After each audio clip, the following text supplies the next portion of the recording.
Yes, always a very interesting division. Obviously, it's one that the Bills have had a hold on for a very long time, taking the reins from the Patriots, who had a hold on it for a very long time. But right now, it's kind of Buffalo's, over the past couple of years, I should say, it's been Buffalo's division to lose. And let's start off with the Bills. Heading into 2025, is this division, let's just rip the Band Aid off, once again, Buffalo's division to lose? It is, and they're not going to lose. I think, just based on, and we'll get into it as we go along, but just the strength of the rest of the division, almost every team did improve, but did not improve in areas that are key and crucial to winning against the Bills, and against top offenses in the NFL. So. Yeah. We'll get into that a little later, but it is the Bills' divisions to lose, and they are not going to lose once again for what feels like 5 years now in a row. They won the division, maybe a little bit, maybe one got away from them, but this is a team that was the laughingstock of the NFL for a long time, and then 2015 kind of rewrote the ship a little bit. Josh Allen obviously has had an incredible projection and incredible progression through his time in the NFL, and is now obviously won the MVP last season. A lot of people disagree with it. I'm sure we'll kind of get into that as we go along, but yeah, I thought it was well deserving. Yeah, I mean, let's kind of break that down. So obviously Josh Allen won the 2024 MVP. Obviously it was a very tight race between him and a lot of other top tier talent, specifically Lamar Jackson. I know last year you did make the case, right, for Josh winning the MVP. Could you kind of expand into detail why you think this was the right decision? Absolutely. And you have to look at the 2023 MVP race. There were three candidates that were at the top of the league, and that's Dak Prescott had the best production if we're looking at volume, passing yards, touchdowns, completion rate, and so forth. Dak Prescott was the best. Lamar Jackson led the best team in the NFL and played really well, especially down the stretch. And even though his production wasn't great, he himself played at a high level, and he would have been my pick for MVP in 2023 as well. The other person is Brock Purdy, who was incredibly efficient, played at an insanely high level, and took his team to the Super Bowl, and they had the second best record in the NFL that season. So, and a lot of people go, oh, Brock Purdy, he's got support. We talked about this last episode. Like, he does so much for that offense. He is not a system quarterback. He is the system in San Francisco. And we'll get into that when we get to the NFC West episode. But with that context of 2023, you have to view it through the same lens for 2024. Now, granted, the Bills were not the best team in the AFC, but they were one of the best teams in the NFL. And a lot of that had to do with Josh Allen and what he brought to the table. And remember, it's not the best player award. It is not the best box score award. It is the most valuable player to their team award, right? Mm-hmm. And most valuable across the entire NFL, where if you pluck that player off their team, they are not nearly as good as they would be if they were in that situation, right? And so MVP talks, a lot of people look at box score. You can't do that when we're talking about MVP, because then computers would just decide who wins, right? So over the course of this season, we're going to get into analytics here, because that's where the meat and bones of this conversation take place, and why you can't just look at box score, right? So if you want to look at EPA per play, which has become the not the end all be all, but it has become the biggest forefront in analytics and determining actual value brought for each position. Josh Allen was first in EPA per play. And this is weeks 1 to 17, because he didn't play in week 18, right? And that, you have to take that into account. He was so damn good. He elevated his team so much that he didn't have to play in week 18, and they still were going to be the 2 seed. So take that as you will. Left my fantasy team hanging in the championship, but we'll ignore that. This is why we don't join leagues with 18 weeks. This is why we cut it off at 17. So first in EPA per play, first in adjusted EPA per play, which basically takes into account turnovers, defensive strength, time of possession, like basically situational, right? Yep. So adjusted EPA, he was 4th in EPA and completion percentage over expected composite score. He was fourth. Above him was Lamar Jackson. That was one of the categories Lamar Jackson did beat him in. Seventh in overall success rate, so how often each play was successful. He was seventh. Lamar was ahead of him in that. Third in PFF offensive grade amongst quarterbacks. Lamar was ahead of him in that.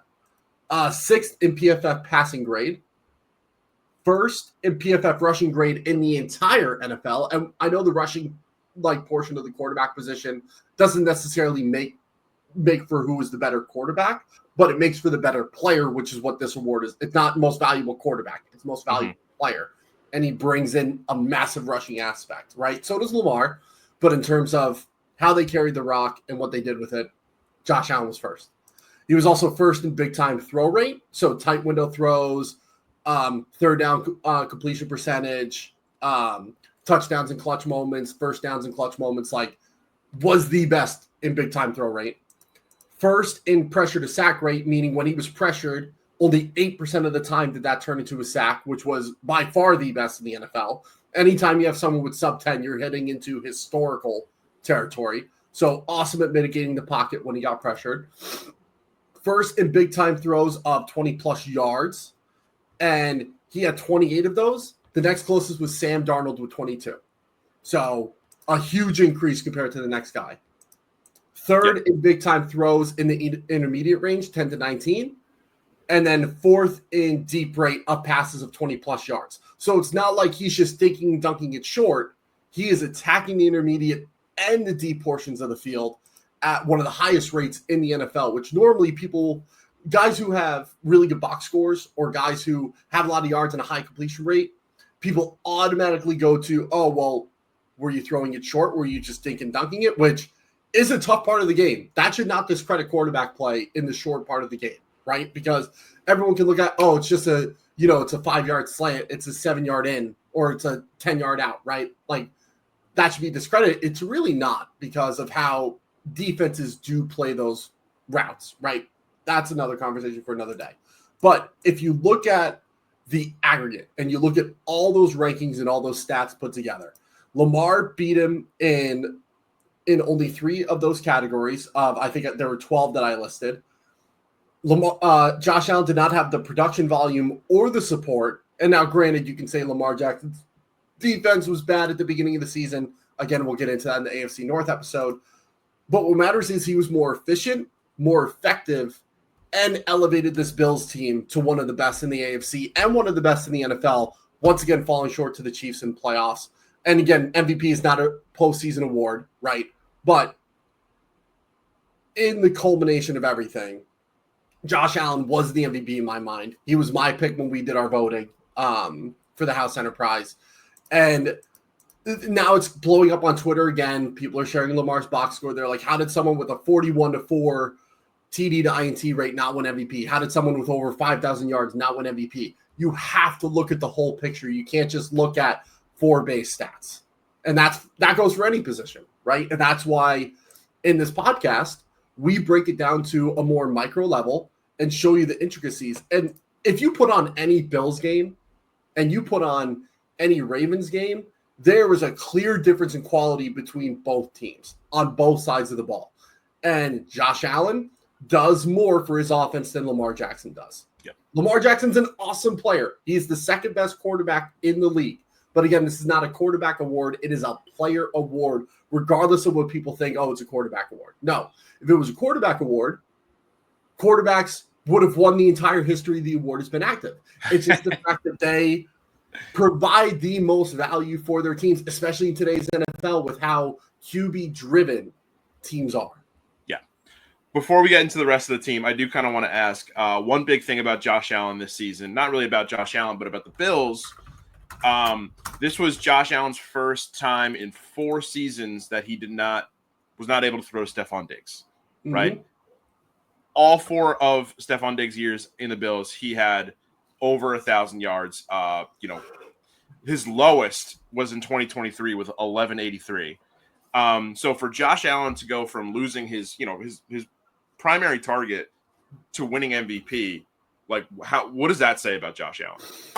I think it shows that he's a gamer, and it's not just because you see a lot of quarterbacks that improve their play with a wide receiver one, which is supposed to happen, right? Like Yeah, Jalen Hurts, absolutely. once he got AJ Brown, unlocked a completely different side of his passing attack.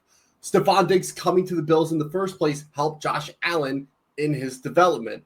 I don't think he's a high-end wide receiver one, but as soon as Zay Flowers got drafted by the Ravens, there was an element of Lamar's game that picked up because Zay is so good when he's given time to let his route develop or create or get separation in space, right? Yep. And there's multiple other receivers we can tailor that to, that once they join a team, that quarterback did so much better. Yeah, I mean, if you look at Josh Allen, right, like go from 2019 to 2020, from when no Diggs to with Diggs, he went from 3,089 passing yards to 4,544. Mm-hmm. Like, that's a huge jump. Obviously, huge that's difference. kind of like, there's a lot of other factors into that, just like, the progression of a young quarterback going from year 2 to year 3. But there's no way you could say that Stephon Diggs didn't have anything to do with it. You know what exactly. I mean? Yeah, and the key thing with the Bills, right, is that they didn't have a true number one target. Like Khalil Shakir took a massive step forward. Dalton Kincaid did not. They were expecting Dalton Kincaid to be the top target on this team. I loved Kincaid coming out. He was injured last year, and he just didn't play well when he was healthy, right? Then you have Keon Coleman, who was supposed to be this big jump ball threat. He wasn't really utilized in the way that a lot of people thought he was going to be and what matches his skill set. And yeah, he had highlights and splash plays, but struggled to create separation within the offense. This year, they're going to use him a little differently. They're going to jam him in the slot more and just let him work on safeties and outside backers. And that should help him make some plays, right? But the whole offensive structure changed by getting rid of Diggs, and Josh Allen still performed the way that he did. I think that speaks a ton to the player and person that Josh Allen is, to be able to adjust and take this team from, 3, 4, 5 seed in the AFC to challenging for the 1 seed. Yeah. And granted, they have challenged for the 1 seed in the past couple of years as well, but to do it without a wide receiver one, with a defense that was, did well, was struggling a little bit, dealt with a lot of injuries, and still go 13-4, and a lot of those wins were blowouts. Like, they had a good margin of victory from what I remember. I wish I put it down in my notes, but he really pushed the envelope of getting this offense to step up in ways that no one would have thought it would have without a true number one target. And granted, a lot of that is the rushing attack was a lot better. Defense was crucial in not letting the field get flipped and giving the Bills offense room to breathe in their own territory. And that just made Josh Allen's life a little bit easier than it has been in the past. Yeah, absolutely.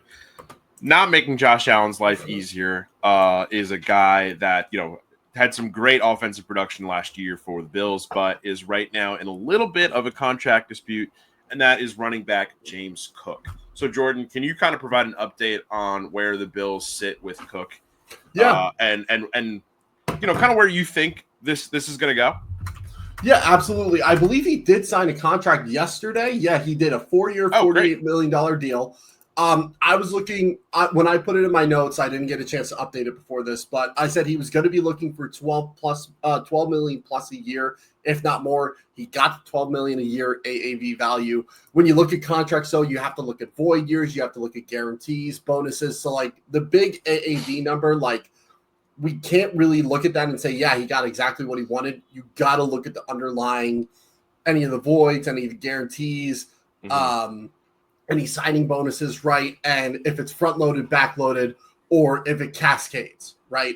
So I need to dive in a little deeper on that, but I think $12 million a year for someone who has gotten better every year, I think is solid value overall. Now, I do think he's going to regress in touchdowns because his first 2 years combined, he had 4 rushing touchdowns. Last year, he jumped up to 16, and I believe he had 18 total, maybe 19. So he had a huge jump in touchdowns. And we know with data, if you have a jump that big, you're bound to regress back down. I still think he can be a 10-plus touchdown guy. He's got a lot of speed. He can read and run between the tackles and also break out to the edge. His strong suit is as a rusher. I do not think he's as good as a receiver as some people make him out to be. I just think he's an option to be effective in the pass game if Josh Allen has the last outlet he needs to go to, right? Which is kind of what that's not why you're paying him, but you're paying him this much to at least be a weapon in the offense as a receiver to some extent, right? So, I mean, you look at Kyren Williams, he got $11 million a year. He got a 3-year, $33 million deal. I think James Cook is better than Kyren Williams. Kyren Williams is one of the least efficient rushers in the NFL. He just plays in a very run-happy offense, right? Where the Bills are looking to pass, and if they're running, it's through James Cook or it's through Josh Allen. And that's kind of where I don't really agree with the contract. I think you have Ray Davis in the wings, who I think is going to be a special running back once he gets his chance. He's got really good size. Granted, he's on the older side. He'll be 26 this year in his second season, so that's kind of a red flag as it is. But besides that, he's got really good size, really good receiving chops, good contact balance, and he showed that his rookie year in the chances that he got. And even with that, let's say he's not available, you still have Ty Johnson, who's a decent receiving threat, which James Cook does not have the ability that Ty Johnson does as a receiving back. Yep. So I think if they let James Cook walk or traded him and he got a trade and sign deal somewhere else, I don't think there would be as big of a drop-off as some people would expect. Now, granted, is Ray Davis going to go for over 1,000 yards rushing? No, I don't think so. But I think he would go over 1,000 scrimmage yards total, and Ty Johnson would get more opportunities in the receiving game because of it. And the two of them combined would get to something close that James Cook does on his own, and you would get it for a lot cheaper with Ray Davis being on a rookie contract and Ty Johnson being on a dirt cheap deal, right? Yeah. So I don't think I would have, especially because he is going to regress. And he might go for 20 touchdowns this year. Who knows, right? Like, he has gotten better and better every year, so maybe he does. But yardage is way more predictive and consistent than touchdowns. Best example is Eric Ebron a few years ago. First round draft pick, kind of was a bust with the Lions, goes with the Colts, goes for like 13 touchdowns and like 1,100 yards or something like that. He had a crazy year, right? Right after that, drop back down to what he normally is, right? And granted, that's one example, but that does happen consistently across every position in the NFL. Absolutely. And let's get into the dark horse for the Bills. You picked linebacker Joe Andreessen. Yes, he had sir. a really very efficient end to his regular season in 2024. And so where could those improvements, along with maybe some regression from some other guys who are on the roster, kind of give him some time to shine? Yeah, this is kind of like Thomas Fidone in the last episode. This one's kind of a long shot, but I got to shout out my fellow Bryant Bulldog, Joe Andreessen. Great guy. Got to play with him for one season while I was a senior at Bryant. He was a freshman. He brings really an interesting fit to this Bills defense as a linebacker, right? He's good at stopping a run. He's relatively okay in coverage. He can improve for sure. But his role is going to be run stuffing and getting downhill to the line of scrimmage, which he does an awesome job of and showed that at the end of the season. So 80% of his snaps came in the last 4 weeks of the season. So week 15 to week 18, with a big bulk of that in week 18. In that span, he was 15th among all linebackers in defensive grade with a 74.6. He had 0 missed tackles. And he recorded 7 stops and TFLs, which is a really good rate for within a 4-game span for a sub linebacker, for someone who subs in packages or when someone's hurt or tired or whatever. Like, that's really good to have that. And what we define as a stop is stopping a running back or stopping a pass before it gains 30% of the yardage needed for a first down. And that's pretty standard across the board. And if it's third down, you just force fourth down, right? That's how we view stops in the NFL and in college as well. He was really solid at that. And I think he'll have more opportunity this upcoming season than last season. Matt Milano has missed 13. He missed 13 games of 2024 and 12 games of 2023 with various injuries. And he just turned 30 in the month of March. So you have an aging linebacker who hasn't been able to stay on the field. He might be a trade candidate. Granted, I would have to look at the contract and get the details, but maybe a trade candidate by the deadline for a linebacker needy team. and that could be Joe's way to insert himself if Matt Milano doesn't get hurt. Then the other guy is Terrell Bernard, who there were really high expectations for him after a good 2023 season, but he was one of the worst linebackers in the league, especially in the back half of the season from week 10 to 17. He had the second lowest defensive grade at 43.9, the second lowest coverage grade at 37.3. He was ninth in yak allowed with 231 yards, and he allowed the most touchdowns with 4 in that span from week 10 to week 17, right? So if you do that over the course of an entire season, you're looking at someone almost giving up 500 yards of yak and 8 touchdowns while he's in coverage, which is not going to get done. Yes, he's a linebacker, but this is a guy who has been labeled as a coverage linebacker. Yep, absolutely. Do I think Joe is better than Terrell Bernard as a coverage linebacker right now? No, but I think Joe does a really good job of understanding the system that he's in, knowing his place in the scheme, knowing how his zone drops work, whether it's cover 3, cover 4, cover 2, whatever you want to call it. He's got really good zone drops, which is not rare, but something that is missing from a lot of incoming rookies, because in college they do something called spot drops, or they just do little hook drops where they just backpedal 3 steps and they stare at the quarterback. You have to keep your head on a swivel in the NFL, especially with how many crossing routes there are, how many pick routes there are.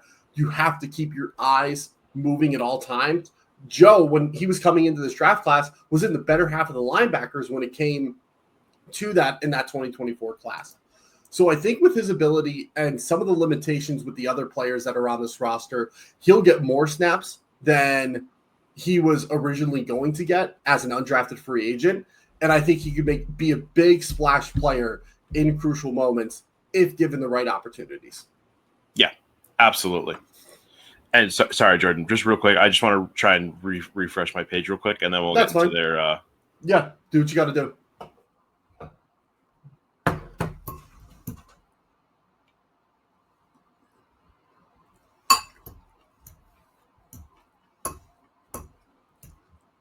All right, and we're back. Cool. All right, and so for the big question for the Bills, with these changes on defense, stars emerging, stars potentially regressing, and we're continuing to move forward in this era of the Josh Allen Buffalo Bills. What can the Bills do to finally get over the hump and take down the Chiefs in the postseason? I think this is going to be a very familiar question for a lot of top AFC contenders, but the Bills, I feel like their struggles have been kind of the most noteworthy against the Chiefs in the playoffs. Mm-hmm. Where can they get an edge over Kansas City? I think getting a better pass rush and a more effective pass rush. And I think they wanted to do that by signing Joey Bosa. I don't know what his role is going to be in this defense. I don't know if they're going to want him to play over 1,000 snaps a season at this point in his career. I doubt it, especially with the injury history. He might be a designated pass rusher type body that'll play opposite Gregory Rousseau, and AJ Epinesa will take over the run down edge position, and Joey will just come in when they need him because he still has a ton of juice as a pass rusher. He just can't play more than 500 to 600 snaps in a season at this point in his career, or else he's going to go down, right? So I think the Bills know that. I think if they get hungry or win hungry and they try to play him more than he's able to at this point in his career, he will not be healthy for playoffs, which they're going to need him healthy for to beat the Chiefs. And we'll get into the Chiefs, obviously, in the AFC West episode, but getting Josh Simmons and seeing how he's been doing at camp so far and just brutalizing really good edge rushers, they're going to need someone to beat Josh Simmons, and someone like Joey Bosa has that experience, has that savviness where he can beat up on a young rookie left tackle. And Greg Rousseau can do the same with just his length and his size. He's just a massive, massive defensive end. So I think, number one, having a good pass rush is going to be the most important. And number two, just having a more dynamic pass attack. This is a really good secondary. Trent McDuffie is one of the best defensive backs in the NFL, and they've had a tough time, especially with Khalil Shakir playing in the slot more last year. Had a really tough time getting open against him. I think putting someone like Keon in the slot is going to help open that offense up, and especially that matchup against Trent. Now, Trent is going to win those matchups 9 times out of 10. But if you can get Keon to win 1 or 2 jump balls in that inevitable playoff game against those two teams, that's going to give explosive plays to the offense, keep drives moving, and that's all you need him to do in that game against Trent McDuffie, and let the other playmakers do what they need to do to overrun a really good defense. So if Joey Bosa stays healthy deep into the playoff run and can beat up on Josh Simmons, and they can take advantage of a Keon Coleman and Trent McDuffie matchup just based on a size differential, that's going to open up the rest of the offense, and the defense is going to be able to stay effective. Now, the problem is obviously the Chiefs last year was the worst team they ever had in the Mahomes era, and they still made it to the Super Bowl, right? Yeah. So we have that we have to consider, and I think I mentioned that last episode too, but we have to consider that, right? Like, this Chiefs team got better. Now, it's just a matter of matchup and just not making dumb mistakes in crucial moments like we saw.